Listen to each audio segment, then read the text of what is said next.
嘿，大家好，新疆版的稀饭你们吃过吗？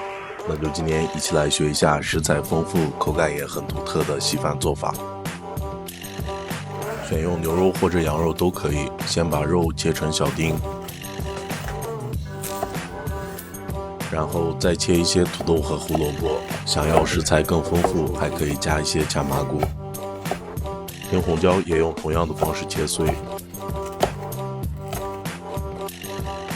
绿菜用菠菜或者香菜都可以。最后再准备一整个西红柿就可以了。大米清洗几遍后，用温水泡10分钟。首先珐琅锅内放入牛肉，牛肉炒至变色后放入皮亚子炒软，放入胡萝卜炒几下后把西红柿放进来炒出汁水。想要颜色更好看，还可以加一勺番茄酱。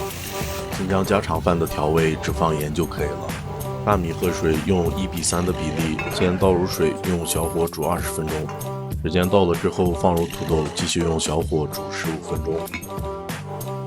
把大米放进锅内，搅拌均匀后，用小火煮15分钟。